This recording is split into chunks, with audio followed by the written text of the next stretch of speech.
Bapak Ibu, saudaraku sekalian, ada satu hal yang menggelisahkan atau termasuk yang paling menggelisahkan dari beberapa yang menggelisahkan. Menggelisahkan kami para pelayan-pelayan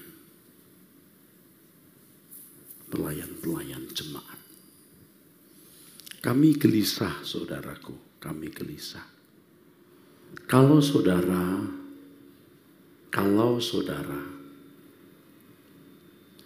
belum bisa, kalau saudara belum bisa berpikir dalam orientasi berpikir kekekalan, dimensi cara pandang saudara masih dimensi cara pandang manusia pada umumnya. Mengubah dimensi berpikir ini, saudara, tidak mudah. Dan tidak dalam waktu yang singkat. Tentu saya manusia seperti saudara. Saya juga orang Kristen.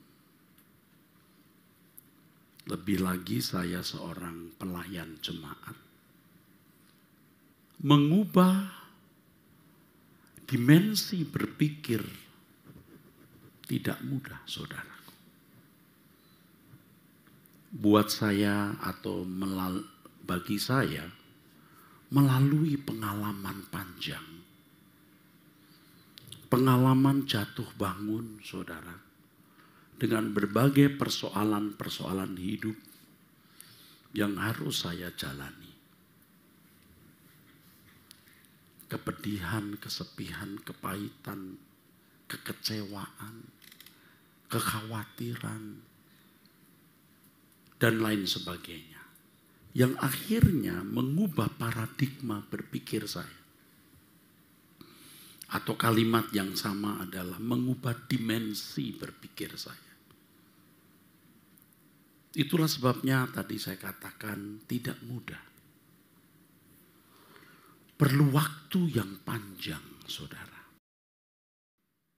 Dan proses ini pasti dikerjakan oleh Tuhan melalui Roh Kudus di dalam hidup kita.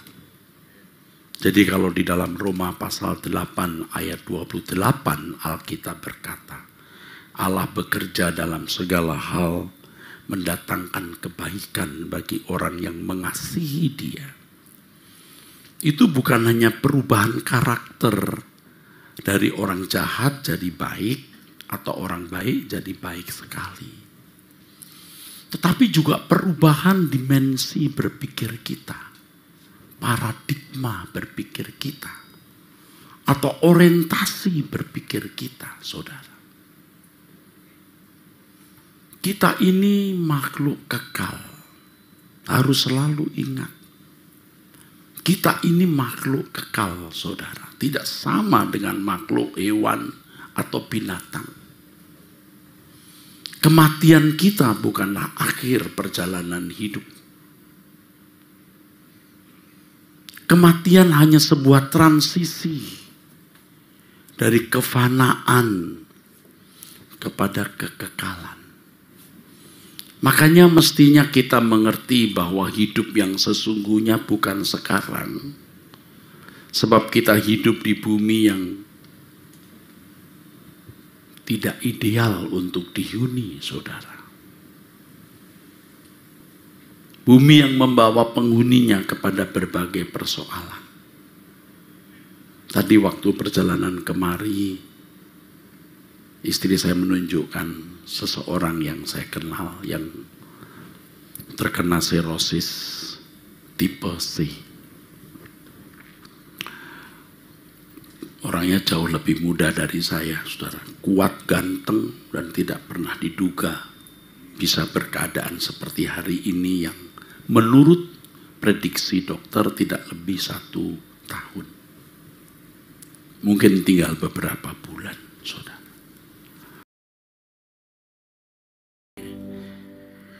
Pria itu bukan anggota GSKI, saudara, bukan gereja satu sinode dengan kita.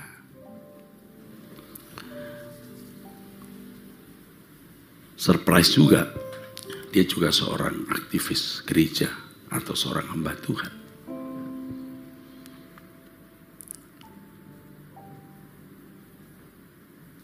Itu satu dari sekian banyak ketragisan hidup saudara. Perjalanan kemari melihat itu, aduh, orangnya gagah, ganteng, tinggi, tergolek, lemah, tidak berdaya. Ini satu dari sekian banyak ketragisan hidup. Kita ini makhluk kekal dan hidup di bumi yang tidak ideal untuk dihuni karena bumi memang sudah terkutuk. Kejadian pasal 3, saudaraku. Sudah terkutuk, sudah terhukum. Mau dielaborasi bagaimanapun, ini bumi yang sudah terhukum, saudara. Kita menghadapi berbagai krisis hidup, krisis ekonomi, bencana alam, krisis politik.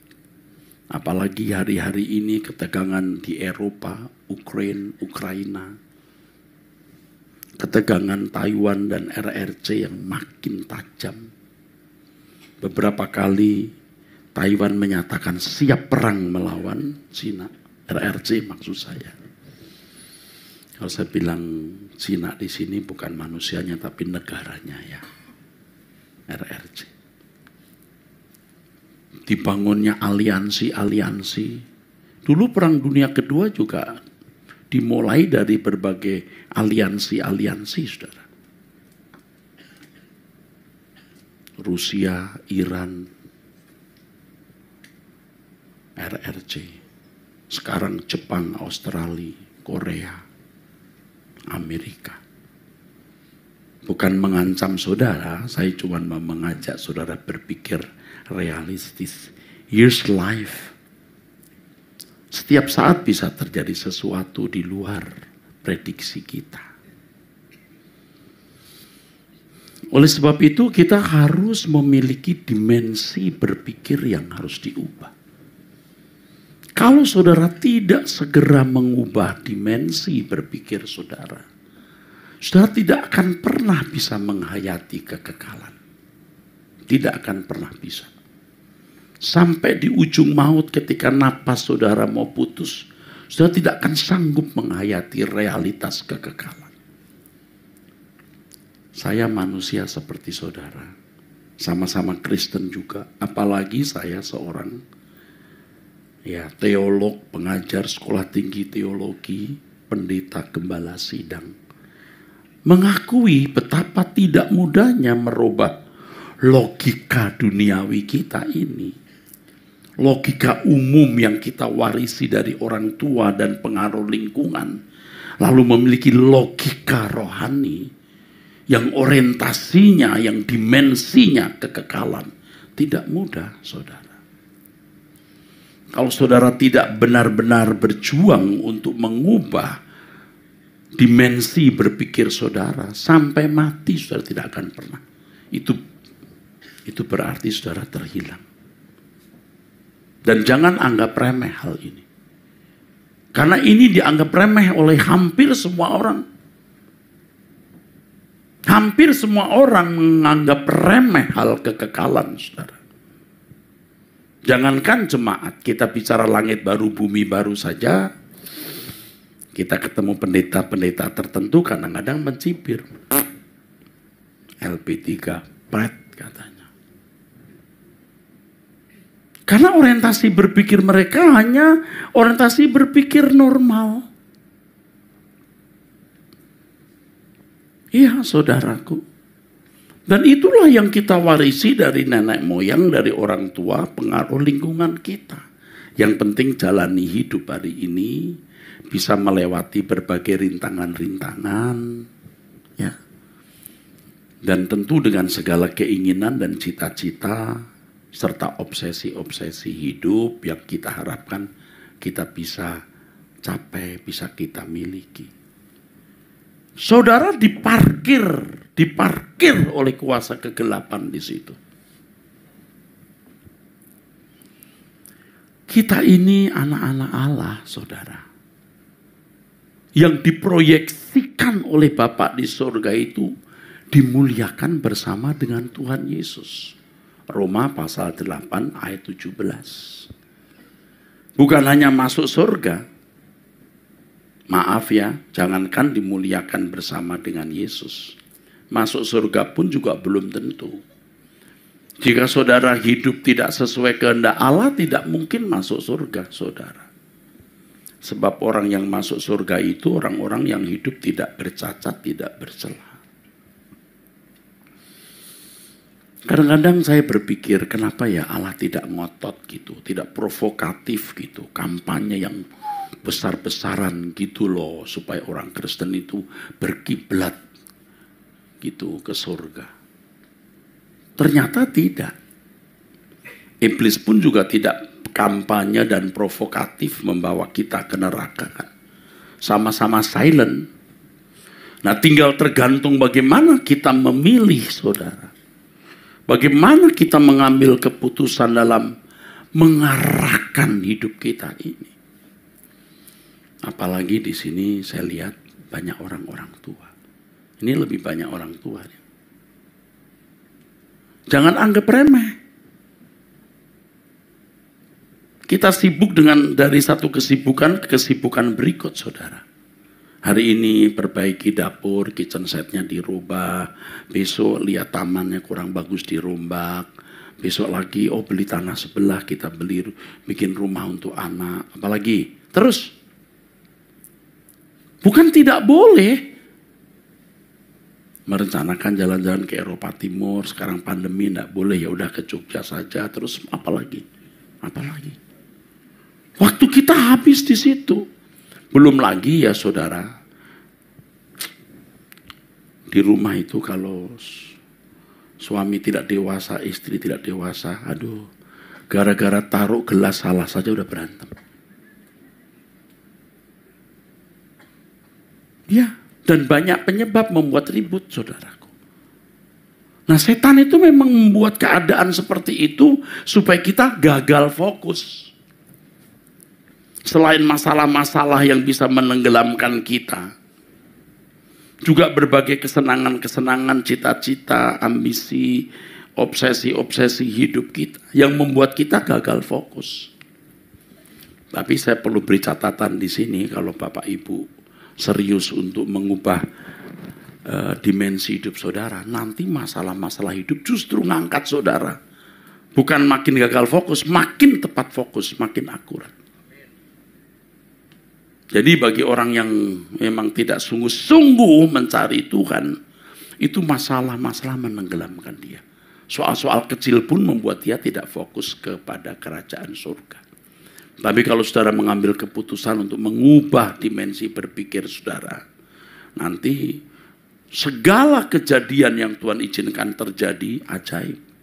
Malah membuat kita lebih fokus ke Tuhan. Makin dihajar masalah, makin Anda fokus.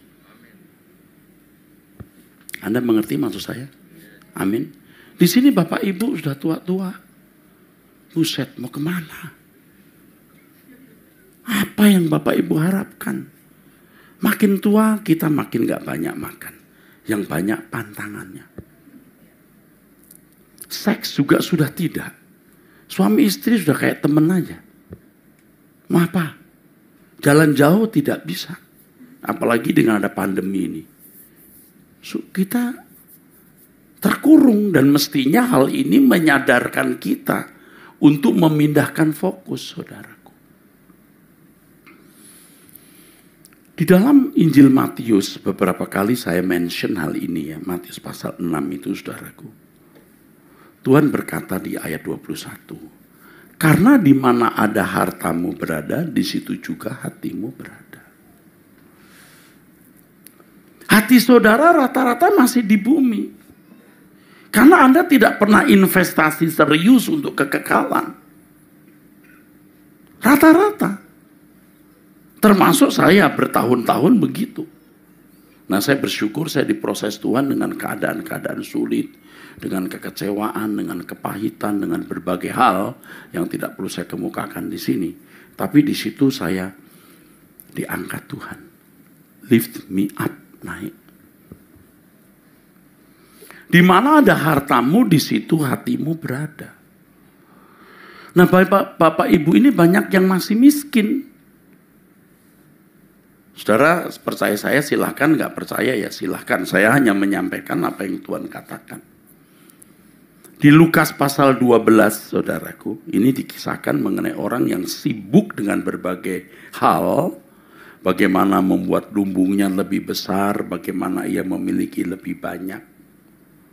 Tapi firman Allah kepadanya, ayat 20. Hai engkau orang bodoh, pada malam ini juga jiwamu akan diambil daripadamu. Dan apa yang telah kau sediakan, untuk siapakah itu nanti? Ya untuk anak lah. Anak punya rezeki sendiri loh. Anak juga harus punya karya-karya sendiri. Demikianlah jadinya dengan orang-orang yang mengumpulkan harta bagi dirinya sendiri, jikalau ia tidak kaya di hadapan Allah. Jadi pertemuan pada kesempatan ini, Bapak Ibu, saya ingatkan Bapak Ibu ini banyak yang masih miskin. Miskin di kekekalan. Dan ini kiranya membangkitkan perasaan krisis.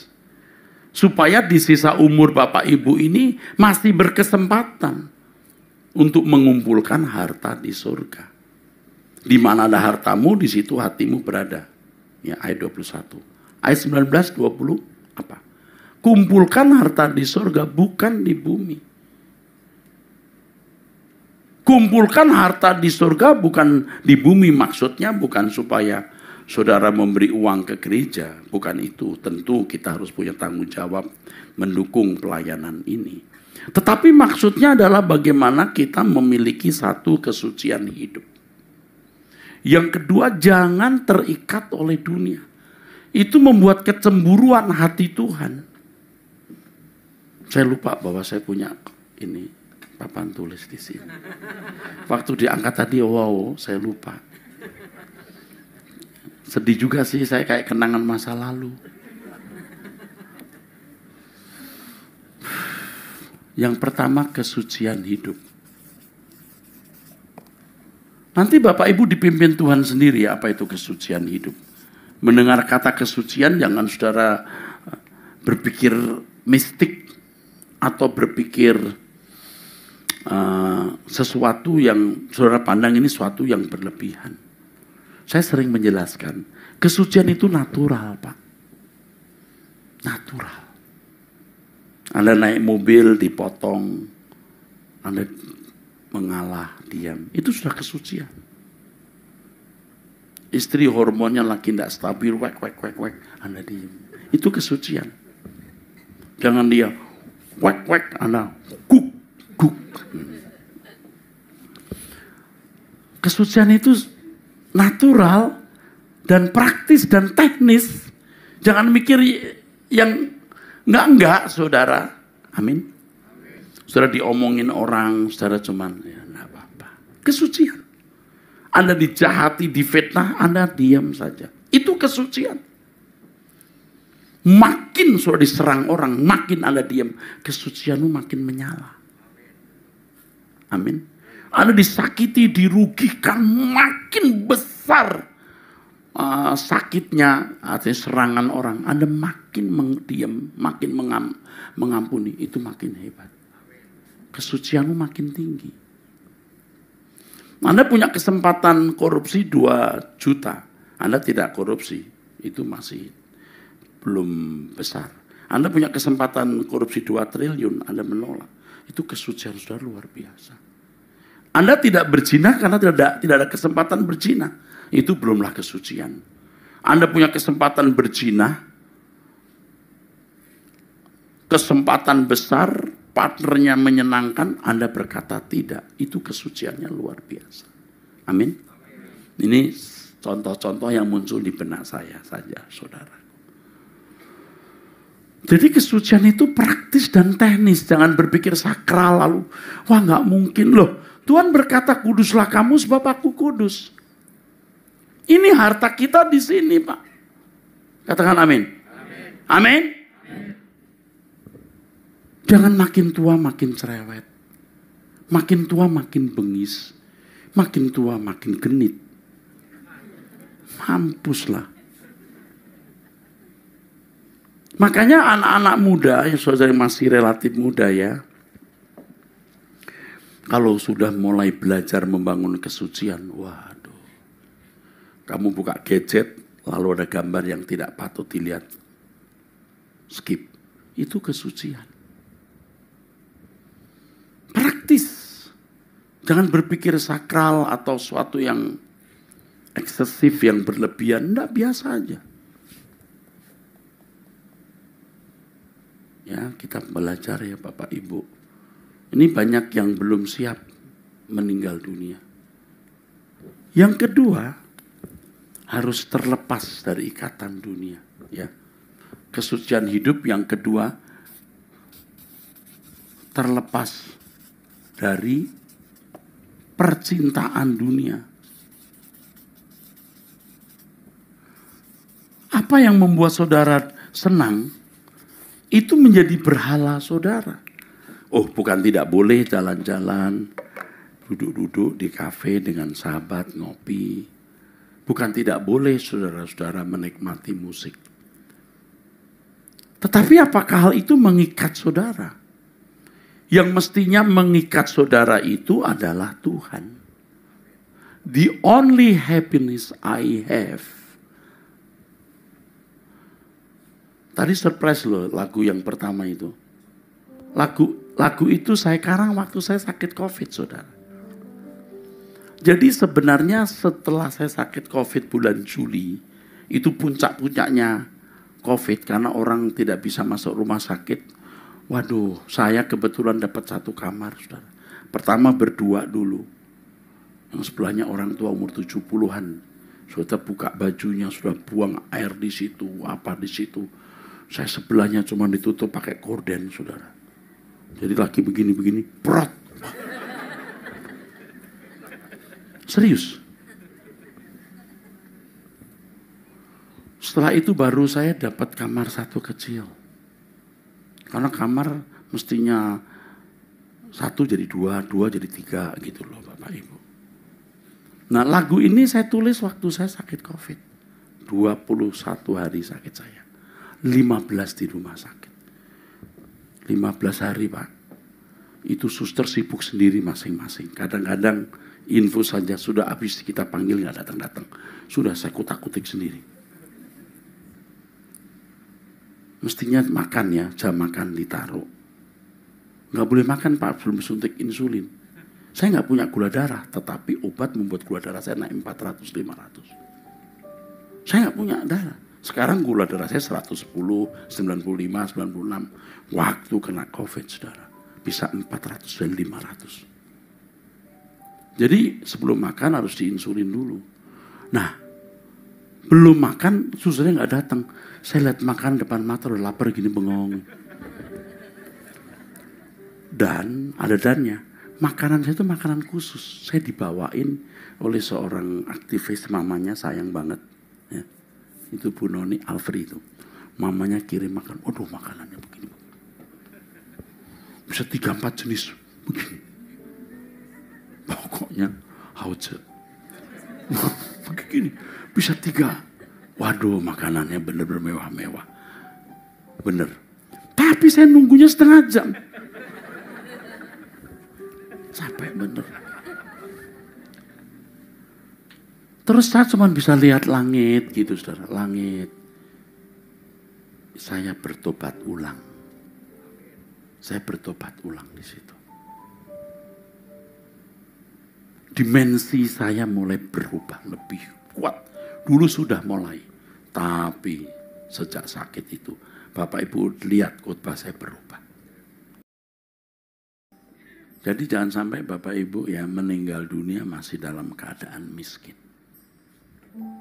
Dan menurut saya maaf ya, sebagian saudara ini masih miskin-miskin.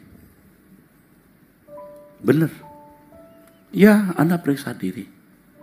Dalam nama Tuhan Yesus, sebagai juru bicaranya saya bicara. Sebagian saudara ini miskin-miskin. Amin gak? Amin gak? Tapi saudara masih punya kesempatan kesucian hidup. Jaga mulut, jaga pikiran, jaga sikap. Bisa itu. Seperti ibu-ibu merajut dari menit ke menit, dari detik ke detik. Kita bisa rajut kesucian itu. Nanti Roh Kudus akan bicara, kalau saudara punya tekad betul-betul untuk hidup suci. Roh Kudus akan bicara, ini salah. Tidak boleh bicara itu. Mestinya kamu lakukan ini. Pasti Tuhan bicara. Tapi kalau saudara sudah tidak punya niat mengumpulkan harta di surga, artinya tidak membangun kesucian yang benar. Mutiara bukan untuk babi, barang yang kudus bukan untuk anjing. Artinya Roh Kudus juga tidak akan bicara. Padahal Roh Kudus dimeteraikan di dalam diri kita, mestinya aktif bicara. Kenapa kita tidak mendengar? Karena kita tidak menghormati Allah. Tidak memandang bahwa kesucian itu penting. Ini saudara.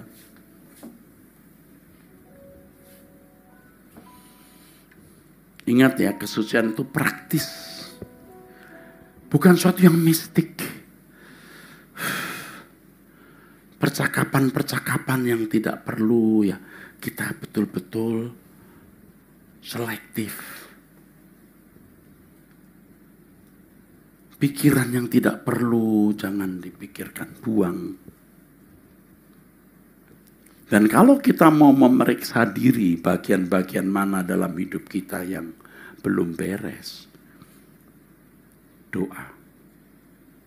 Jadi saudara mesti punya waktu 30 menit setiap hari meditasi menghadap Tuhan. Harus, apalagi kita sudah sepuh, sudah tua. Bisa 30 menit, bisa 1 jam. Kunci pintu, diam. Ya terus nanti belajar, pikiran melayang-layang kalau tidak biasa. Tapi lama-lama bisa. Lama-lama bisa. Orang beragama lain saja bisa meditasi berjam-jam. Masa kita nggak bisa 30 menit saja? Bapak Ibu saya ingatkan ya. Saya beritahu ya.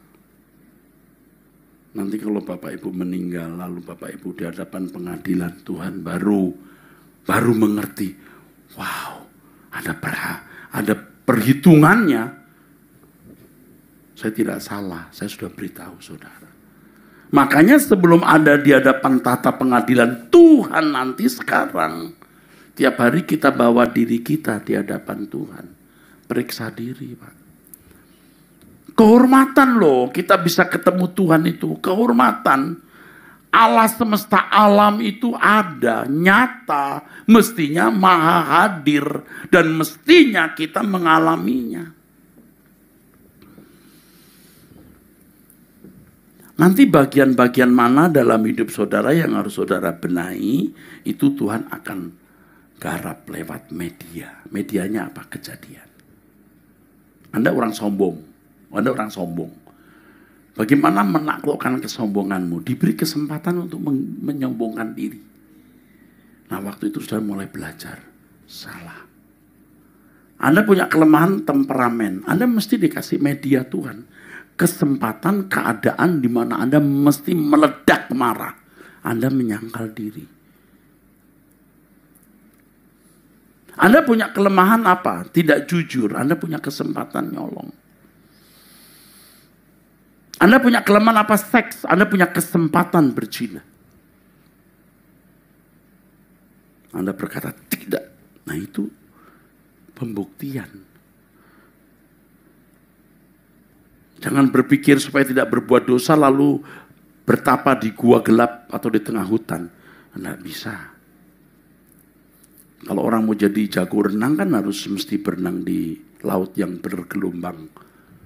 Yang gelombangnya bisa 2 meter, Anda bisa berenang. Bukan di kolam renang yang dalamnya 120 cm. Amin. Nah, media ini kan perlu waktu, Pak. Sedangkan umur kita sudah berapa sekarang? Itu masalahnya. Ya kita minta Tuhan tolong deh. Tuhan tolong. Ada semester pendek. Ada intensive course. Mengejar ketinggalan kita ini. Minta Tuhan tolong saya. Minta tolong kepada Tuhan.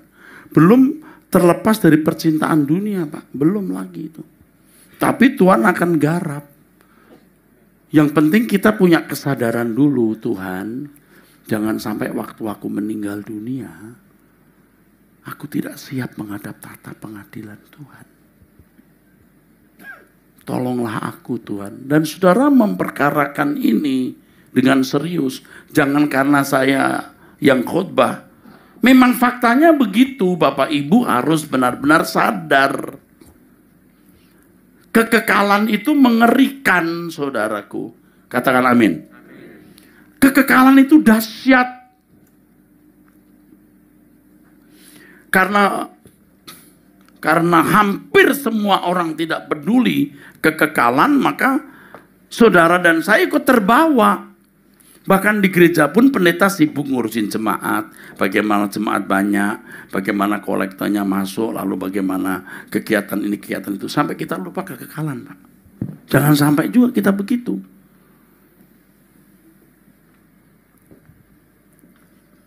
Kepada hamba-hamba Tuhan di sini, saya ingatkan. Jemaat datang itu mau apa? Ini mau apa ini? Kalau orang ke restoran mau makan, keluar kenyang, betul nggak? Kalau orang ke rumah sakit karena sakit, keluar dari rumah sakit sehat. Amin? Betul?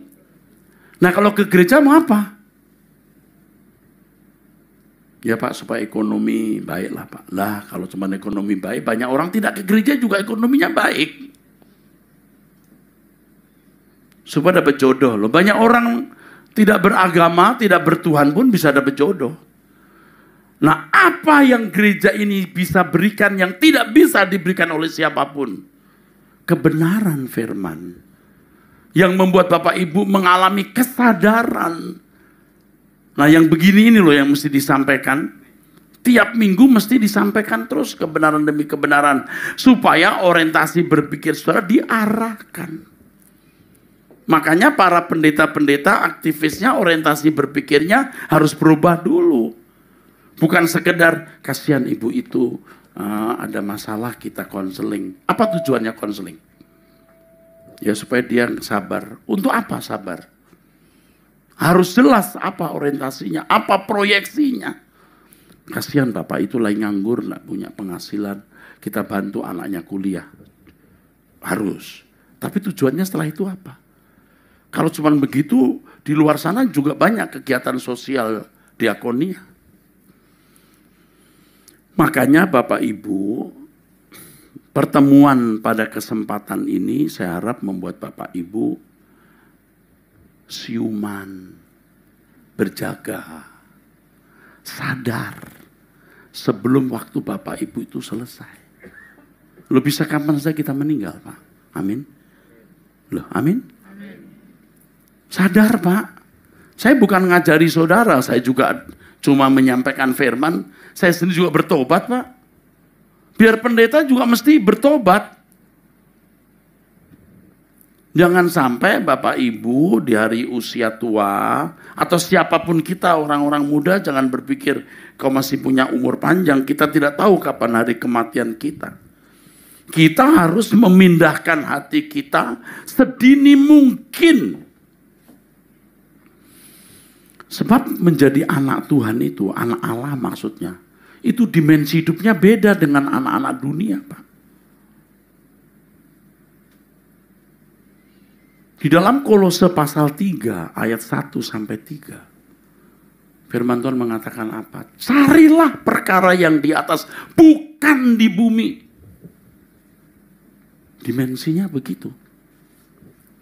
Kalau di Matius pasal 5 ayat 19, kumpulkan harta di surga bukan di bumi. Tuh lihat dimensinya.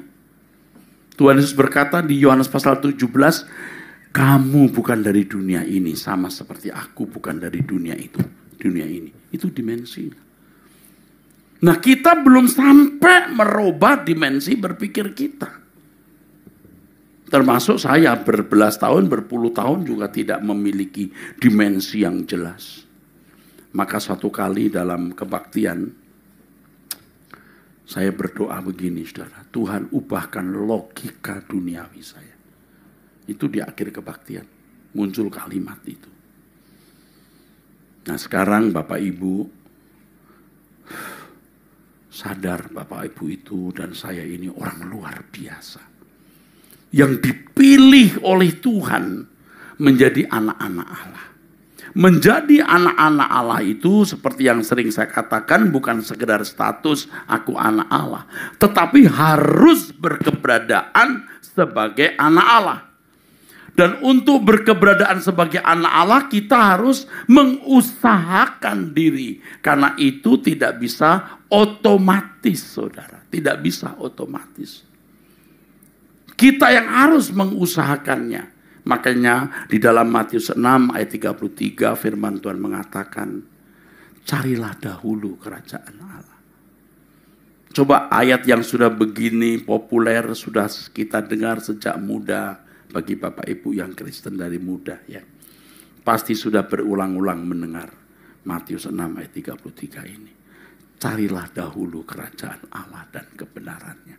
Bagaimana realisasi, bagaimana perwujudan, bagaimana kenyataan firman itu kita berlakukan dalam hidup kita. Coba periksa. Apakah Bapak Ibu saudara-saudara sekalian, apakah kita betul-betul telah mengimplementasikan ayat itu, mewujudkan ayat itu di dalam hidup kita?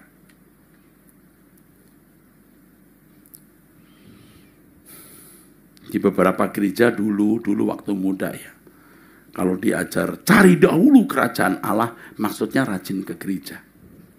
Cukup. Atau bisa mengambil bagian dalam kegiatan pelayanan jadi aktivis. Lebih lagi bisa jadi pendeta. Itu mencari dahulu kerajaan Allah. Tapi sekarang saya memahami, saya mengerti, dan saya membagikannya kepada saudara.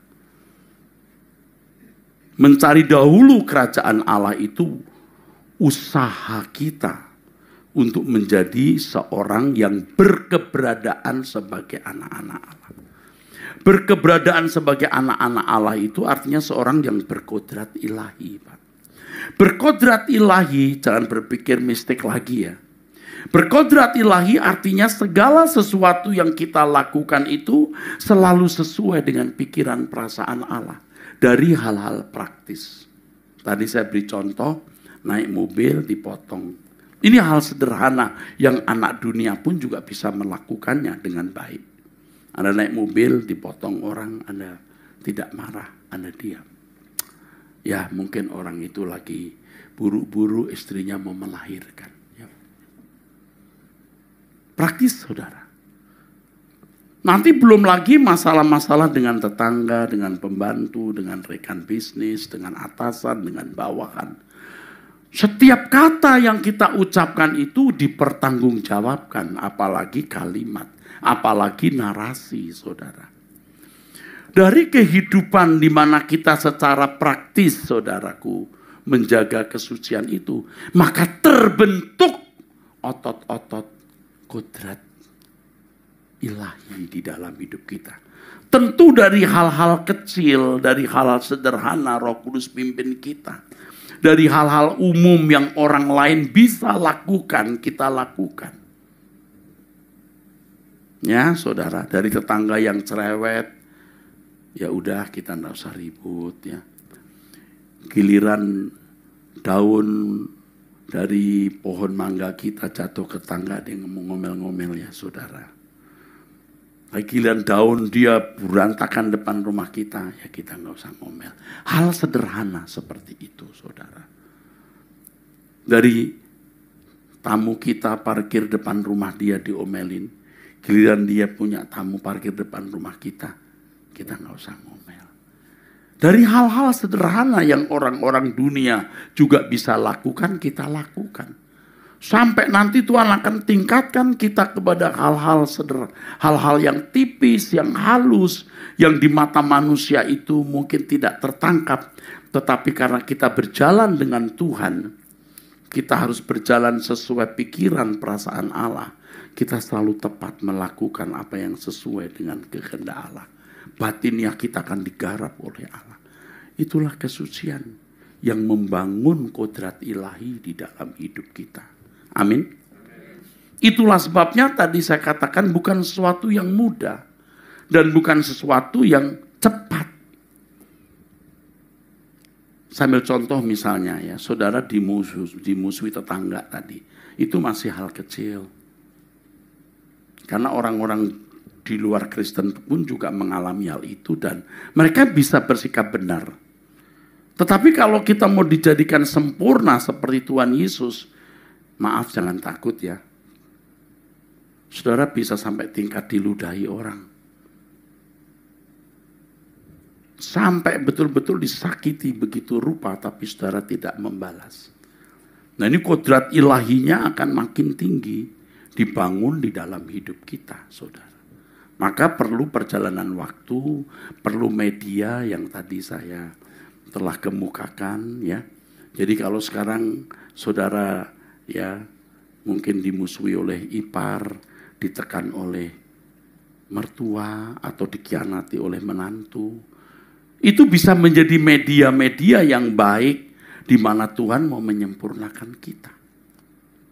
Nah kalau kita punya tekad yang sungguh-sungguh saudara, mengubah dimensi berpikir kita, Tuhan akan garap saudara dengan cara-cara yang luar biasa.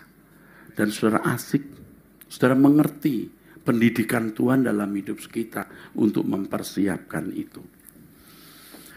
Bapak Ibu saudara sekalian, tadi waktu Lukas pasal 12 saya baca, ada firman Tuhan mengatakan, hei kamu orang bodoh. Ya, untuk apa kamu jerih payah ini? Seperti gambar yang pernah saya gambarkan dulu saudara. Kalau ini kuburan, saudara ada di sini. Hidup kita bukan untuk di sini. Hidup kita untuk di sini. Ini tanda tak terhingga. Kita hidup hanya untuk di sini, saudara. Makanya kita harus mengerti, sadar kita bukan seperti hewan yang hari ini hidup, besok mati dikubur selesai. Tapi kita makhluk kekal, hidup di bumi yang sudah terhukum. Mau dielaborasi, mau diapa-apain juga, bumi ini tidak akan bisa menjadi Firdaus. Hidup yang sesungguhnya yang Allah sediakan bagi kita itu di balik kubur. Yang karenanya Tuhan Yesus berkata di Yohanes pasal 14, saudaraku. Tuhan Yesus berkata, aku pergi menyediakan tempat bagimu. Dan kalau aku sudah pergi, aku akan datang menjemput kamu. You yourself, kamu istimewa di mataku. Allah memandang kita istimewa, yang karenanya Bapa memberikan putra tunggalnya mati di kayu salib. Putra tunggalnya menyelesaikan tugas penyelamatan, naik ke surga, menyediakan tempat bagi kita dan akan menjemput kita. Lalu kita berpikir, bertindak, hidup seperti anak dunia. Itu pengkhianatan bagi Tuhan. Jadi hari ini kalau Tuhan berbicara demikian kepada kita, kita harus sadar. Tentu khotbah satu kali ini belum bisa mengarahkan lengkap bagaimana Bapak Ibu menjalani hidup dengan dimensi berpikir kekekalan. Tidak cukup satu kali khotbah. Maka datanglah kebaktian di hari-hari Minggu, ikuti GSKI Kebun Jeruk lewat live streamingnya. Dan saudara setiapkan waktu tiap hari doa. Pokoknya fokusnya ke situ Bapak Ibu. Apalagi Bapak Ibu yang sudah berumur. Ini lebih banyak orang tua daripada orang muda nih yang hadir ya. Ayo kita fokus. Jadi kita punya arah hidup itu harus jelas. Hanya langit baru, bumi baru. hanya kerajaan surga saja. Kalau Bapak Ibu pandang ini sebagai hal yang berlebihan, Ibu Bapak salah. Ini standar. Satu kali ketika Bapak Ibu melihat kekekalan, Bapak Ibu baru sadar benar bahwa memang hidup di dunia yang singkat ini hanya untuk kekekalan. Hanya untuk kekekalan. Dulu kita tidak berani berkata tegas. Kenapa?